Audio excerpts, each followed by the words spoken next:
మధ్యతరగతి కుటుంబం, చిన్నప్పటి నుంచి క్రమశిక్షణతో కూడిన జీవితం, రాత్రి పగలు కష్టపడి చదివి ఐఏఎస్ సాధించింది.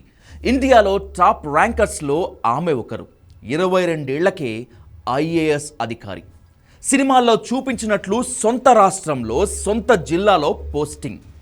తెలివైన చురుకైన అధికారినిగా పేరు.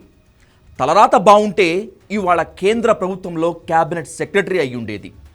ఐఏఎస్ లక్ష్మి అత్యున్నతమైన స్థానాన్ని పొంది ఉండేది. కానీ అలా జరగలేదు. అవినీతి, అత్యాస, అక్రమార్జనతో పాటు జగన్ లాంటి రాజకీయవేత్తలతో అంటకాగి చివరికి ఉద్యోగాన్ని, కెరియర్ని, వ్యక్తిగత జీవితాన్ని నాశనం చేసుకుంది. ఆమె ఎవరో కాదు, సీనియర్ ఐఏఎస్ అధికారిని శ్రీలక్ష్మి.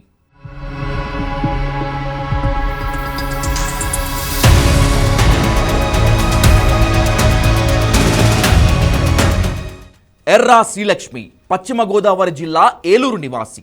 తండ్రి రైల్వే ఉద్యోగి. శ్రీలక్ష్మికి ఒక సోదరి. ఆమెది మధ్యతరగతి కుటుంబం. తండ్రి రైల్వే ఉద్యోగంపై దేశమంతా తిరుగుతూ ఉంటే తల్లి ఆలనా పాలనలో శ్రీలక్ష్మి, ఆమె చెల్లెలు బాధ్యతగా పెరిగారు. ఏలూరు కేపీడిటి హై స్కూల్లో 10th వరకు చదివారు శ్రీలక్ష్మి. చిన్నప్పటి నుంచి కాస్త తక్కువగా మాట్లాడటం, గంటల తరబడి లైబ్రరీలో చదవటం, కాంపిటేటివ్ ఎగ్జామ్స్కి వెళ్ళటం, ఇవన్నీ చూస్తే శ్రీలక్ష్మిది ది పర్ఫెక్ట్ అనిపించక మానదు. పీజీ తర్వాత సివిల్స్ ప్రిపరేషన్ కోసం శ్రీలక్ష్మి పడని కష్టం లేదు. 1988లో శ్రీలక్ష్మి ఇండియన్ సివిల్ సర్వీసెస్కి సెలెక్ట్ అయ్యారు. 22 ఏళ్ల చిన్న వయసులో ఐఏఎస్ సాధించిన రికార్డు ఆమెది. ఐఏఎస్ టాప్ ర్యాంకర్ కావడంతో సొంత రాష్ట్రంలోనే ఆమెకు కలెక్టర్గా పదవి వచ్చింది. పలు జిల్లాలకు శ్రీలక్ష్మి కలెక్టర్గా పనిచేశారు. చురుకైన అధికారినిగా పేరు తెచ్చుకున్నారు. ఐపీఎస్ అధికారి గోపీకృష్ణను కులాంతర వివాహం చేసుకున్నారు శ్రీలక్ష్మి. శ్రీలక్ష్మికి 2 ఆడపిల్లలు. ప్రస్తుతం 2 అమెరికాలోనే ఉన్నారు. గోపీకృష్ణతో వివాహం శ్రీలక్ష్మి జీవితాన్ని చాలా మలుపులు తిప్పిందనే చెప్పాలి. అప్పటి వరకు మంచి ఆఫీసర్గా పేరు సంపాదించుకున్న శ్రీలక్ష్మిపై క్రమంగా అవినీతి ఆరోపణలు మొదలయ్యాయి. భర్త గోపీనాథ్ ప్రభావంతో ప్రతి పనికి అక్రమంగా వసూలు చేస్తారనే ఆఫీస్ సర్కిల్లో బాగా టాక్ నడిచేది. ముఖ్యంగా మంత్రులు, ముఖ్యమంత్రికి ఆమె అనుకూలంగా వ్యవహరిస్తారని, లాభం చేకూరితే ఎక్కడ సంతకాలు పెట్టమంటే అక్కడ పెడతారని చెప్పుకునేవారు.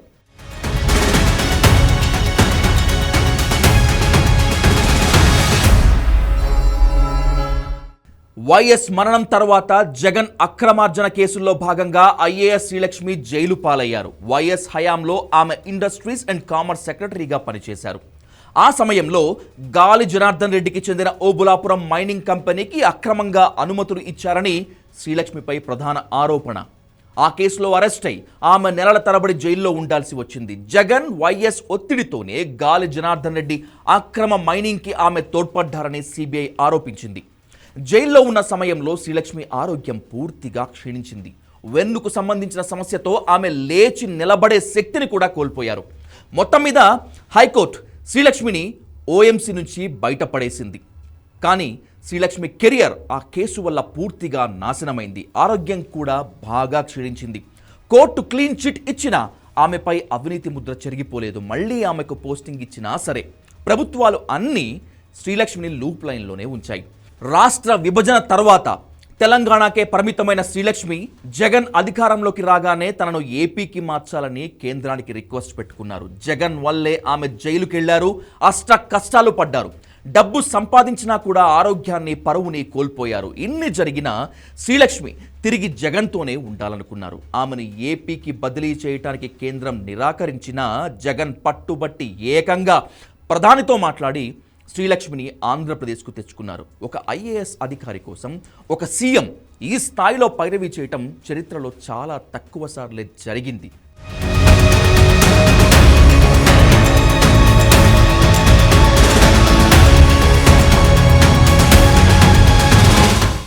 బహుశా ఇందుకేనేమో శ్రీలక్ష్మి స్వామి భక్తి చూపించుకున్నారు. మళ్ళీ తన పాత హవానే కొనసాగించారు. జగన్ సర్కార్లో మున్సిపల్ అడ్మినిస్ట్రేషన్తో పాటు మరికొన్ని కీలక శాఖలు నిర్వహించారు. ఎప్పటిలాగే ఆరోపణలు ఇక్కడ కూడా శరామామూలే. ఎవరు ఊహించని విధంగా ఈ ఎన్నికల్లో జగన్ దారుణంగా ఓడిపోయి హోదాను కోల్పోయారు. జగన్ కోటరిగా ముద్రపడినటువంటి ఐపీఎస్లు, ఐఏఎస్లు అందరినీ చంద్రబాబు సర్కారు వేటాడటం ప్రారంభించింది. చంద్రబాబులో ఐఏఎస్ల పట్ల ఎంత ద్వేషం ఉందంటే కొత్త ముఖ్యమంత్రిని అభినందించడానికి శ్రీలక్ష్మి వెళ్తే ఆమె ఇచ్చిన బుకే కూడా ఆయన తిరస్కరించారు.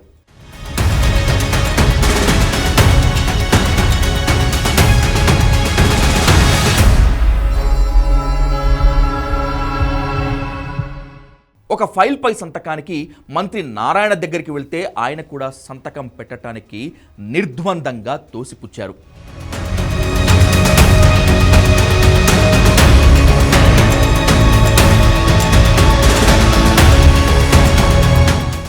అది ఇప్పుడు శ్రీలక్ష్మి పరిస్థితి. ఐఏఎస్ల బదిలీలో శ్రీలక్ష్మికి ఎలాంటి పోస్టింగ్ ఇవ్వకుండా ఏకంగా జనరల్ అండ్ అడ్మినిస్ట్రేషన్కే రిపోర్ట్ చేయమన్నారు.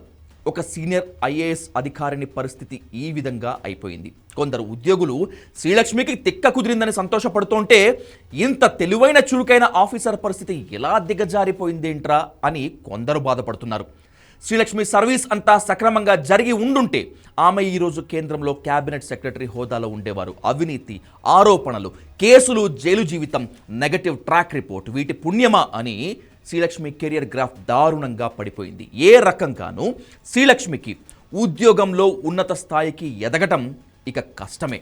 రాజకీయ నేతలతోనూ మంత్రులు, ముఖ్యమంత్రులతో అంటకాగితే ఐఏఎస్ అధికారుల బతుకులు ఎలాగ అయిపోతాయో ఉదాహరణ శ్రీలక్ష్మి జీవితం.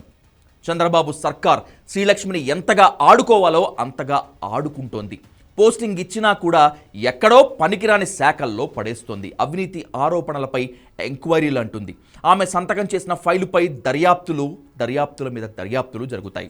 రిటైర్మెంట్ జీవితంలో కూడా ఆమెకి ఇబ్బందులు తప్పవు. కారణం ఎవరైనా కావచ్చు, ఏదైనా కావచ్చు, భర్త ప్రభావం కావచ్చు.